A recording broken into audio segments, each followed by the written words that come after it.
Doctor Keshava దగ్గరికి వచ్చి రమ్య గారి పరిస్థితి చాలా క్రిటికల్‌గా ఉంది. ఆవిడ బ్రెయిన్ డెడ్ అయ్యే పరిస్థితుల్లో ఉంది అని చెప్పేసి అయితే అంటూ ఉంటుంది. ఆ మాటలు వినగానే అక్కడ ఉన్న వాళ్ళందరూ అయితే ఒక్కసారిగా షాక్ అయిపోయి డాక్టర్ వైపు అలా చూస్తూ ఉండిపోతారు. ఇంతలో అక్కడ ఉన్న డాక్టర్ మాత్రం ఆపరేషన్ చేసినా సరే తను బ్రతుకుతుంది అన్న అవకాశమే లేదు అని చెప్పేసి అయితే అంటూ ఉంటుంది. ఆ మాటలు వినగానే అక్కడ ఉన్న వాళ్ళందరూ అయితే ఒక్కసారిగా షాక్ అయిపోతూ ఉంటారు.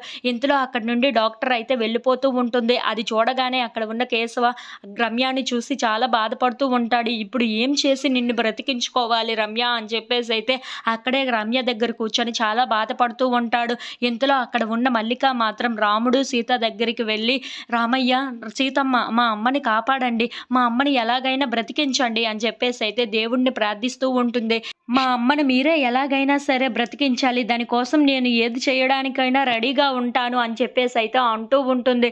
ఇంతలో ఆంజనేయ స్వామి వేషంలో ఒక అతను వస్తూ ఉంటారు. అది చూడగానే అక్కడ ఉన్న మల్లిక అయితే నా అమ్మను నేను బ్రతికించుకోవాలి, ఏం చెయ్యాలో కాస్త చెప్పండి అని చెప్పేసి అయితే అడుగుతూ ఉంటుంది. ఆ మాటలు వినగానే అక్కడ ఉన్న అతను అయితే మీ ఊరి అవతల ఒక అడవి ఉంది, ఆ అడవిలో రాముడు సీత దేవాలయం ఉంది, అక్కడికి నువ్వు వెళ్ళి 21 బిందులతో ఆ దేవుళ్ళకి అభిషేకం చెయ్యాలి, అలాగే 108 దీపాలు ఉంటాయి, ఆ దీపాలను కూడా నువ్వే వెలిగించాలి, వెలిగించి నీకు కోరుకున్న కోరికను కోరుకుంటే ఖచ్చితంగా ఆ దేవుడు ఆ కోరికను తీరుస్తాడు. అలాగే అక్కడ ఒక అఖండ దీపం ఉంటుంది, ఆ అఖండ దీపాన్ని వెలిగించి నువ్వు ఆ దేవుడి నామాన్ని పలుకుతూనే ఉండాలి, అలాగే ఆ దీపం ఆరిపోకుండా నువ్వే చూసుకోవాలి, అలా అయితే మీ అమ్మ బ్రతికే అవకాశం ఉంటుంది అని చెప్పేసి అయితే అంటూ అక్కడి నుండి వెళ్ళిపోతూ ఉంటాడు.